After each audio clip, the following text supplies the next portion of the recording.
নমস্কার, আমি সৌমি নতুন একটা দিনের গল্প নিয়ে এসেছি। সকাল সকাল রান্নাঘরে গিয়ে দেখি মা একদম পছন্দের জলখাবার বানাচ্ছে। ডিম পাউরুটি হবে আজকে সকালে।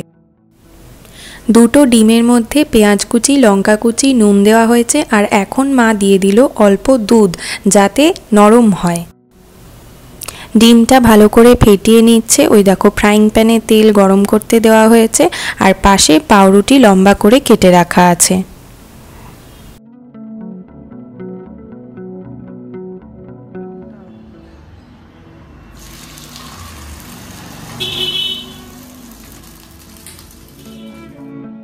আমাদের বাড়ির পাশের রাস্তা দিয়ে এত গাড়ি যায়, বেশিরভাগ সময়ই আমাকে ভয়েস ওভারে তোমাদের সাথে গল্প করতে হয়। একটা বানানো হয়ে গেছে, এখন দ্বিতীয়টা বানিয়ে নিচ্ছে।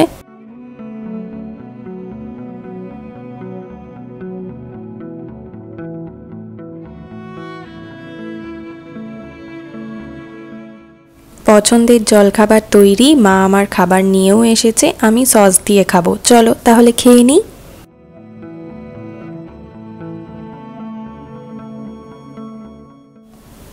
জলখাবার খেয়ে ছাদে এসেছি, তোমাদের দেখাবো। আজকেও দুটো ফুল ফুটেছে। গতকাল 4টে ফুল ফুটেছিল, কিন্তু আমি সেটা তোমাদের দেখানোর আগে মা পেরে নিয়ে চলে এসেছে, তাই আর দেখানো হয়নি। আজকেরটা দেখাতে এনেছি।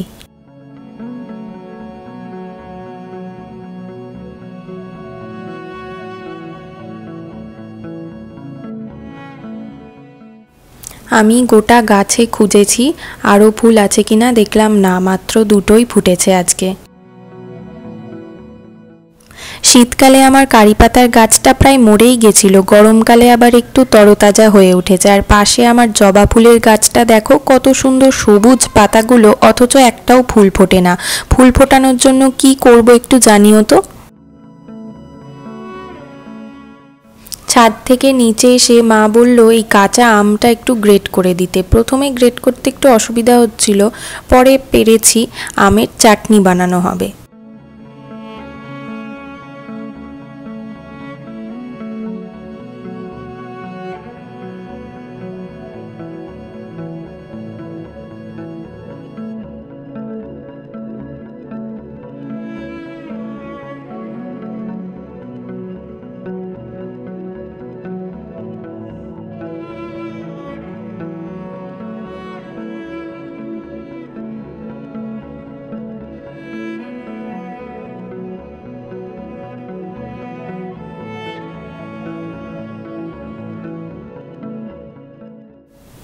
পুরো আমটা গ্রেট করা হয়ে গেলে এভাবে বাটিতে একটু জল নিয়ে ভিজিয়ে রেখে দেব কিছুক্ষণের জন্য।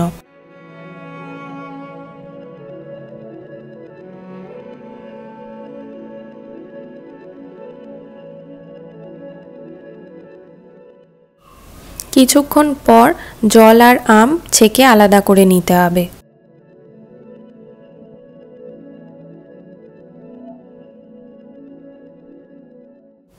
এবার কড়াইতে 1 থেকে 1.5 কাপ মতো জল দিয়ে কোরানো আমটা সেদ্ধ করে নেব। আমটা বেশি টক থাকলে এই সেদ্ধ করা জলটা ফেলে দিতে হবে, আর যদি আমে টক বেশি না থাকে তোমরা জলটা ব্যবহার করতে পারো।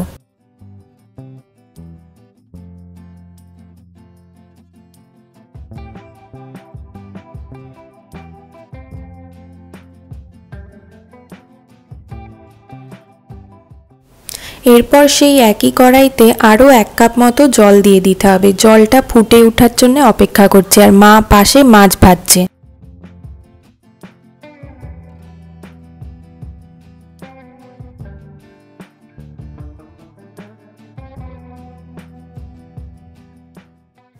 জল ফুটে উঠলে তাতে 1 চিমটে নুন আর 1 কাপ চিনি দিয়ে দিতে হবে।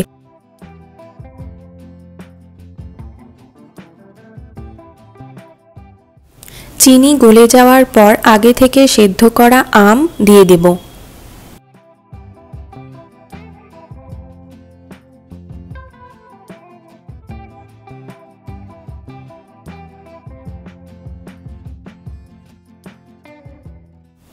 এখন কয়েকটা কিশমিশও দিয়ে দিলাম। চিনির রস পছন্দ মতো গাঢ় হয়ে এলেই আমাদের আমের চাটনি তৈরি।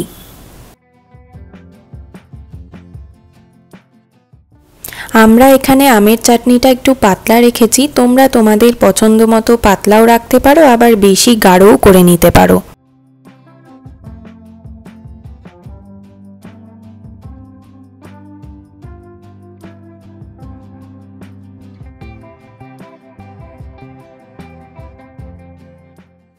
আমি এখন স্নান করে ঠাকুর পুজো দিয়ে দিচ্ছি।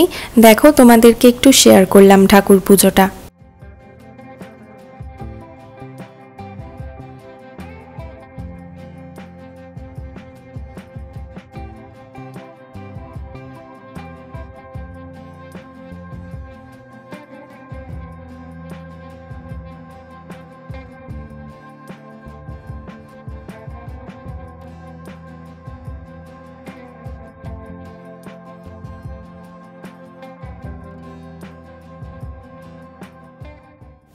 পুজো করে ওঠার পর মা বলল টেবিলে শরবত রাখা আছে, সেটাও খেলাম, মিছরির শরবত।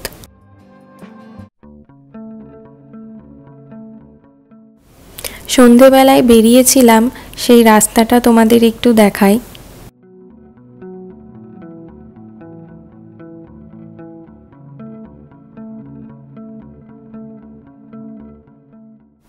চলে এসেছি ফালুদা খেতে। এখানে বেশ অনেক কিছু দিয়ে ফালুদা বানিয়ে দেওয়া হয়, দেখতে থাকো।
আজ ভিডিওটা এখানেই শেষ করছি। ভালো লাগলে একটা লাইক করো, সাবস্ক্রাইব করতে ভুলো না। দেখা হবে নতুন একটা দিনের গল্প নিয়ে খুব তাড়াতাড়ি।